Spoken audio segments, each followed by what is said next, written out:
Pastor Billy here, and I wanted to invite you to participate with us for a Good Friday day of fasting and prayer.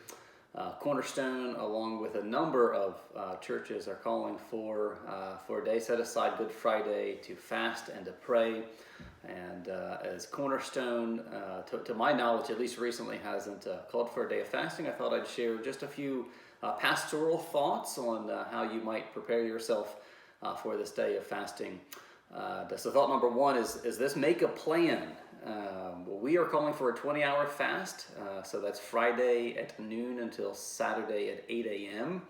That's essentially just giving up one meal, but you need to think through what your plan will be. When will you have your lunch? When will you have your breakfast? And maybe think through as well, what will that fast mean for you? Is it just drinking water? Are you going to allow juice or milk or coffee or tea or something like that? So be thoughtful, be intentional, make that plan.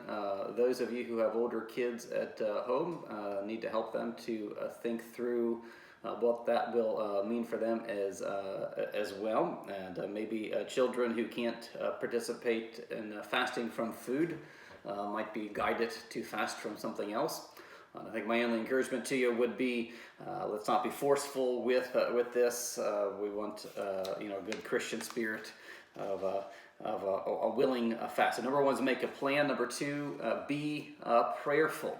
Lots of people fast for lots of different reasons, even dietary reasons. Of course, we're fasting to humble ourselves. And we want this to be a day not only of humility, but a day of prayer.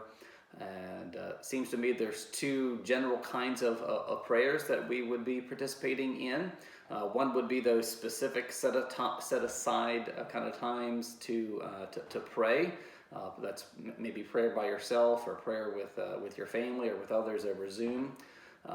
Remind you that we're running a 20-hour prayer vigil in conjunction with this, and you can find more information on that on our website or on Facebook. We also have a prayer guide for you on our website to give maybe some formation to those specific prayer times. So that's one kind of prayer, but I think the other prayer time is that cease with a prayer without ceasing kind of prayer. That on this day of fasting, that when your belly begins to grumble, we're reminded of how hungry we are. That's a call to prayer and a call to remember the goodness of God and to look to Jesus. So two kinds of prayer: there's specific times of prayer, make a plan for those, but then just that trying to cultivate that attitude of prayer throughout the fast. So be prayerful. Number three, be in the Word.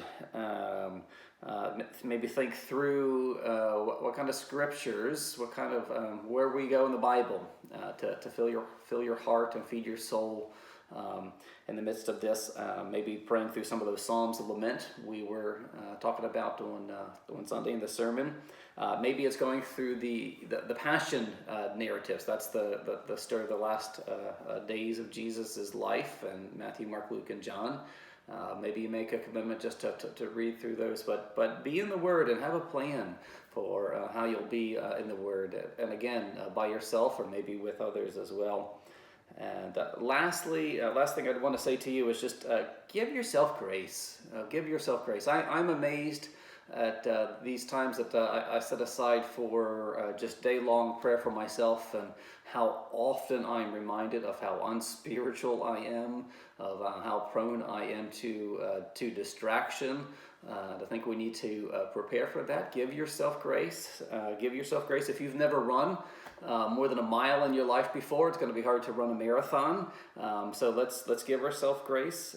If you need to adjust that fasting plan that you've made in the midst of it, that's fine. Adjust it and keep going. And I guess I just want to remind you, fasting is not a way to earn God's favor. This is a way for us to humble ourselves, to be reminded of our weakness, to be reminded to look to Him. And can I just finish by reading to you a verse that I think Many folks maybe have come across this. The 2 Chronicles chapter 7. It's the dedication of the temple.